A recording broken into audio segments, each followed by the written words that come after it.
Aware that the law allows us to give support to the Uganda Police Force, but also you are aware that even if all the Uganda Police Forces, including the IGP, was deployed now to the polling stations, you find that the number of polling stations outweigh the Uganda Police Force personnel.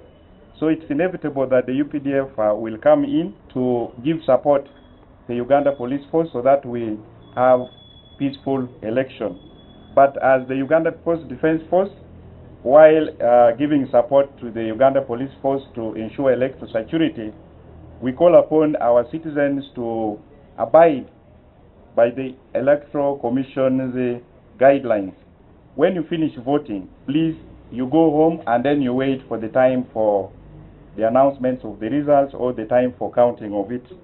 That's when you could go back, other than crowding the polling stations and becoming a security threat to other citizens or trying to intimidate others at the polling station. PDF akakasiza eggwanga nti ffe ng'eggye ery'abantu tujja kubeerawo okulaba nti n'akaseera kano ak'okulonda abantu balonda mu mirembe.